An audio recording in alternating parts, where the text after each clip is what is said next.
సరేనా నిజామాబాద్ ఆ ప్రాంతంలో బాన్స్వాడలో ఒక పెద్ద ఎన్కౌంటర్ జరిగింది. సలీం ఎన్కౌంటర్ బాన్స్వాడ దగ్గరలో. దాని గురించి మీకు తెలుసా?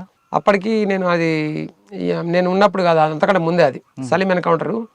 కానీ నాకు ఐడియా ఉంది ఏంటంటే మనకు ఈ మన ఐలన్న అని చెప్పేసి జిల్లా కమిటీ సభ్యుడు ఉండే. జిల్లా కమిటీ సభ్యుడిని ఐలన్నను ఈ భీమగాళ్ళు ఏరియా కమిటీ కార్యదర్శి ఉండే, జిల్లా కమిటీ సభ్యుడు ఉండే.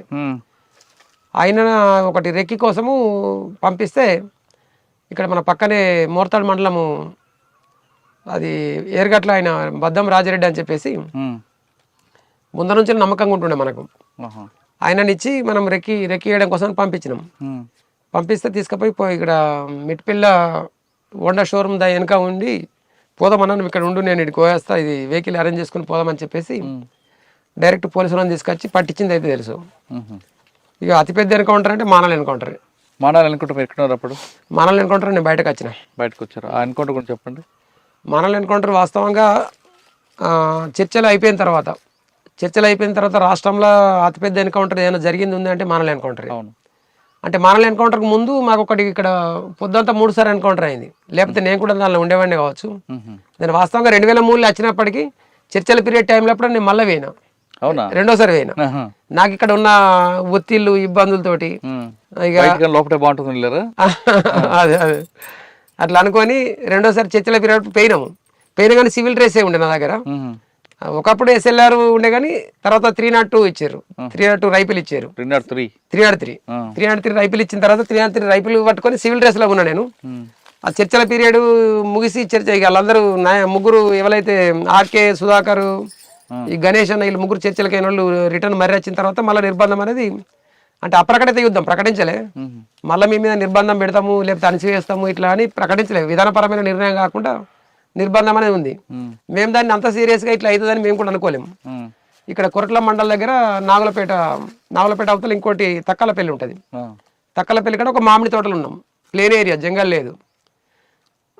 మామిడి తోటలు ఉంటే మామిడి తోటలో ఉన్న తర్వాత వాళ్ళు అది పొద్దున వాళ్ళు మేము ఏం చేసినామంటే మామిడి తోటలో ఉండే కంటే ఒక రోజు ముందు దళిత వాడలకు పోయి అన్నం అడుక్కున్నాం. అందరినీ ఎవరు అన్నమని చెప్పలేము కాబట్టి అన్నం కావాలి కాబట్టి అన్నం అడుక్కున్నాం. అన్నం అడుక్కుంటే అందరూ ఇట్లా ఇక మేము మాకు కిటి బ్యాగులలో పల్లెలు ఉంటాయి కాబట్టి ఇట్లా అన్నం పట్టుకుంటే అందరూ మనిషికింత అన్నం వేసారు. ఇక బహిరంగానే ఒక ఎస్సీ వాడ మాది వల్ల వాడ మాల వల్ల వాడకపోయి ఆయన తక్కలపల్లి దగ్గర అన్నం అడుక్కున్నాం. అన్నం అడుక్కొని తిని ఆయనతో నైట్ అక్కడనే ఊరి దగ్గర వండుకొని పొద్దున్న లేచి మామిడి తోటలకు వచ్చినాం. మామిడి తోటలకు వచ్చిన తర్వాత వాళ్ళు పోలీసు వాళ్ళు లెంకుంటా వస్తున్నారు. వాళ్ళు కొన్ని నీళ్ళు తెచ్చుకుందామని మేము ఇక పొద్దున నీళ్ళు అవసరం కదా టీ పెట్టుకునేందుకు నీళ్ళు తెచ్చుకుంటామని మేము పోయర్లో పోలీసు వాళ్ళు వస్తున్నారు అని చెప్పేసి అయితే మేము వెనక రిటర్న్ మర్రి వచ్చినాం. రిటర్న్ మర్రి వచ్చిన తర్వాత చూసిరు వాళ్ళు. చూసి ఎమ్మడబడ్డారు. ప్లేన్ ఏరియా కాల్పులు జరుపుకుంటా అక్కడ ఫస్ట్ అక్కడ స్టార్ట్ అయింది. అయితే తక్కలపల్లి ఇక్కడ స్టార్ట్ అయింది. కాల్పులు జరుపుకుంటే ఎమ్మడబడ్డారు. అక్కడ తప్పించుకొని వచ్చిన తర్వాత ఇక్కడ సంగం నావలపేట దగ్గర మళ్ళొకసారి పెద్ద కాలువ ఉంటుంది. పోలీసు బలగాలు అక్కడికి వస్తారు. కొరట్ల మెట్టిపల్లి అంతా దగ్గరనే కాబట్టి వస్తారు పోలీసు బలగాలు. కాలువ దాటేటప్పుడు కూడా మళ్ళీ ఒకసారి ఎమ్మడబడి మళ్ళీ కాల్పులు జరిపి రెండోసారి అయింది. మూడోసారి మధ్యాహ్నం 2 గంటల టైంలో మూడోసారి ఇక్కడ కొరట్ల అవతల మనకు ఇంకోటి వెంకటపూర్ను కొరట్ల మధ్యన సాయిబాబా గుడి దాటిన తర్వాత మెయిన్ రోడ్ దాటాల.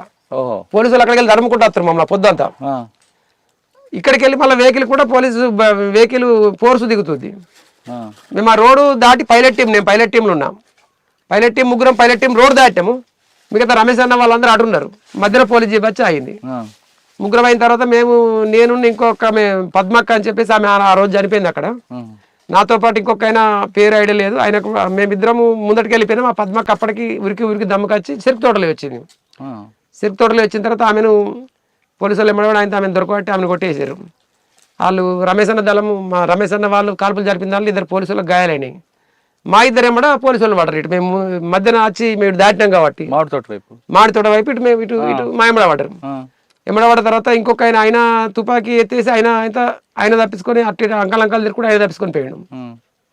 నేను ఒక్కొని నా ఎమ్మడబడ్డారు. ఇక నేను అనుకున్నా ఇక ఎట్లయినా ఇక ఇప్పటికే నా జీవితం అయిపోయిందని నేను అనుకున్నా. జీవితం అయిపోయింది అనుకున్నా. అయితే నేను కూడా ఏం చేసినంటే ఇక ఇట్లా కాదు, ఇది వెపన్ పట్టుకుని పోతే నడవదని చెప్పేసి ఆయన వెపన్ పోచి ఇప్పేసి ఇక మామూలు వట్టి డ్రెస్ ఉంది కాబట్టి ఏం కాదు, ఇళ్ళన్నా ప్రజలు కలిసినప్పుడు వాళ్ళతో కలిసిపోతా అని చెప్పేసి నేను ధైర్యం తెచ్చుకొని ఆ తుపాకీని పోచి చేసిన తర్వాత తుపాకీ దగ్గర వచ్చి కొద్దిగా టైం వాళ్ళు ఆగి చేసే వరకు మనకు ఆ టైం దొరికింది. టైం దొరుకుతుంది స్పీడ్ కొరికి మళ్ళీ రిటర్న్ మరి మళ్ళీ రోడ్ ఎక్కినాం. మళ్ళీ రిటర్న్ వచ్చి నేషనల్ హైవే రోడ్ ఎక్కినాయి. ఇక నా పక్క పట్టే పోలీసులు పోతా ఉన్నారు వస్తా ఉన్నారు లెంకుంటూ వస్తారు వాళ్ళు. ఇక మళ్ళీ ఇట్లా కూడా మరి ఎవరు ఎంత చెకింగ్ చేస్తారని చెప్పేసి మళ్ళీ వెంకటపూర్వలే వచ్చిన నేను. వెంకటపూర్వలే వచ్చి ఒక ఇంట్లో వచ్చిన తర్వాత ఆ ఇంట్లోకి కూడా వచ్చారు. నేను లోపలికి వచ్చిన వాళ్ళు బయట 2-3 కూర్చుని మాట్లాడుతారు. ఒక ఆయన వచ్చే కదా లెంకుంటూ వచ్చినట్టే ఎవరు రాలేదు సార్ అని వాళ్ళు చెప్పారు.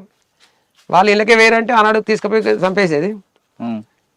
అగో ఆ విధంగా నేను ఆ రోజు తప్పించుకొని మళ్ళీ కొద్దిగా పోలీసులు అందరూ ఎక్కడ ఒక 2 గంటల తర్వాత మళ్ళీ పోయి ఎస్కేప్ అయ్యి వెళ్ళిపోయాను. ఇది వెళ్ళిపోయాక ఒక 3-4 రోజులకు వీళ్ళు మళ్ళీ దళం అటే మరిపోయి మానాల దగ్గర జరిగిన ఎన్కౌంటర్ ఒక 3 రోజులకు దీనికి ఉన్న దానికి ఒక 3-4 రోజులు గ్యాప్. అంటే ఆ దళం అంతా మానాలకు వచ్చింది. ఆ దళం అంతా వెనుక అటే మరిపోయి మానాలకు వచ్చింది. మేము ఇప్పుడు దాటిన వాళ్ళమేమో నా ఎంబడి ఇంకొక మానాలకు వచ్చిన విషయం పోలీసులకు ఎలా తెలిసింది? మానాలకు వచ్చిన విషయం పోలీసుల కంటే అంతకు ముందర నుంచి వెళ్ళే పోలీసు ఇప్పుడు అక్కడ 14 తండాలు ఉన్నాయి. ఇది మానాల్లో 14 తండాలు ఉన్నాయి. అక్కడ ఒక 3-4కి కానిస్టేబుల్ ఉద్యోగం ఇచ్చి అంటే పోలీసు డిపార్ట్మెంట్ పరంగా ఉద్యోగం ఇస్తూ వాళ్ళను అక్కడనే ఉంచుకుంటూ వాళ్ళు నెట్వర్క్ పెంచుకున్నారు. అంటే వాస్తవంగా మానాలు అనేది ముందర నుంచి వెళ్ళి కేంద్రంగా ఉండే ఐలన్న ఉన్నప్పటి నుంచి కూడా. ఐలన్న ఏది ఏరియా కమిటీ సెక్రటరీగా దళ కమాండర్గా ఉన్నప్పుడు అక్కడ ఏది ఒకటి చెరువు కట్టారు, ఒకటి పెద్దది స్తూపం కట్టారు. ఇప్పటికి కూడా మీకు ఐడియా ఉంటుంది. అది మన ఆసియా ఖండంలో 2వది కావచ్చు. అక్కడ మనకు ఏది ఉద్యమకారుడు ఏది పిఓకే నాయకుడు ఆయన ఏది యాసిన్ మాలిక్ వచ్చిండు, జమ్మూ కాశ్మీర్ నాయకుడు ఉన్నాడు యాసిన్ మాలిక్.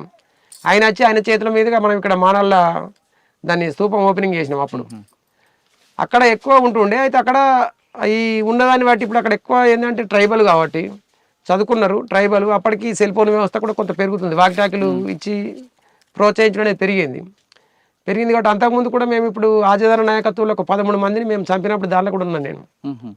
అంటే ఏది ఇటువంటి వాళ్ళని అందరిని పట్టుకొని ఒక్కసారి ముక్కుమ్మడిగా అటు అటు మధ్యమల్ల రోడ్డు వైపు అటు సనుగుల రోడ్డు వైపు కొంతమందిని చెప్పారు కదా 13 మందిని పట్టుకున్నాము. అలా 8 మందిని చంపినామా 12 మందిని చంపినాము నాకు ఐడియా లేదు.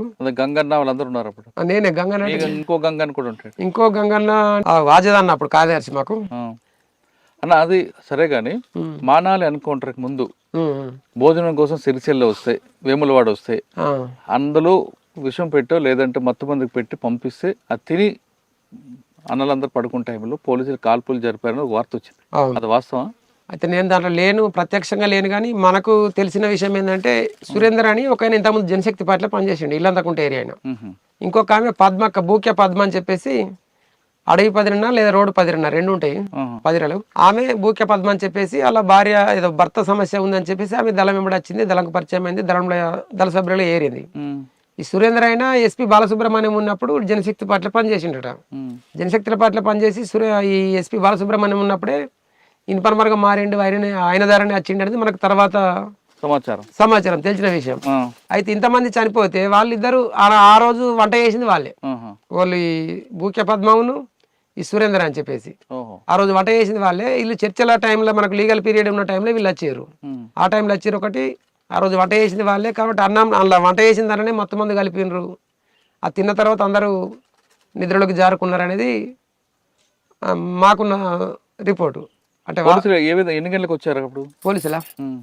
ఇప్పుడు వీళ్ళు పొద్దున వంట చేస్తారు కదా అన్నం. పొద్దున మనం ఎట్లా పొద్దున 6 గంటలకు లేస్తాం ఖచ్చితంగా. 5:30కే ఉంటది. ఎందుకంటే పొద్దునే పోలీసులు వస్తారా అని చెప్పేసి 5:30కే అందరు లేచి రోల్ కాల్ చేస్తారు. రోల్ కాల్ చేసిన తర్వాత ఇక కాలకృత్యాలు చేర్చుకొని ఎక్సర్సైజ్ ఉంటుంది. ఎక్సర్సైజ్ అయిన తర్వాత టీటీపీని ఉంటుంది. 7:30-8 గంటలకు అక్కడ టీటీపీని ఉంటుంది. 8 గంటలకు టీటీపీ అయిందంటే తిన్నాక 15 నిమిషాలకు 20 నిమిషాలకు అరగంట అయినా 9-10 గంటలకు రావచ్చు. అప్పుడా ఎంతసేపు జరుగుతుండొచ్చండి ఎన్కౌంటర్? ఎన్కౌంటర్ ఏముందండి, ఇప్పుడు అందరు నిధుల్లోకి జారుకున్న తర్వాత పడిపోయిన వాళ్ళను కాలరెక్కలు ఇరిసేసి నేను కూడా నన్ను తీసుకుపోయారు. మృతుల్ని గుర్తింపు పట్టాలని చెప్పేసి తీసుకుపోయారు. ఇవన్నీ కాలరెక్కలు ఇరిసేసారు. అప్పటికే వాళ్ళను కాలరెక్కలు ఇరిసేసి అందరినీ ఇక చంపాలి కాబట్టి తూడగొట్టి ఎవరికే చంపేశారు. చిత్రహింసలు పెట్టి ఆనాడు 12 మంది అయితే 13 మంది మరి పెద్ద ఎన్కౌంటర్. అది చర్చలు అయిపోయిన తర్వాత రాష్ట్రంలో జరిగింది ఏదైనా ఉందంటే అది అతి పెద్ద ఎన్కౌంటర్, మానాల ఎన్కౌంటర్.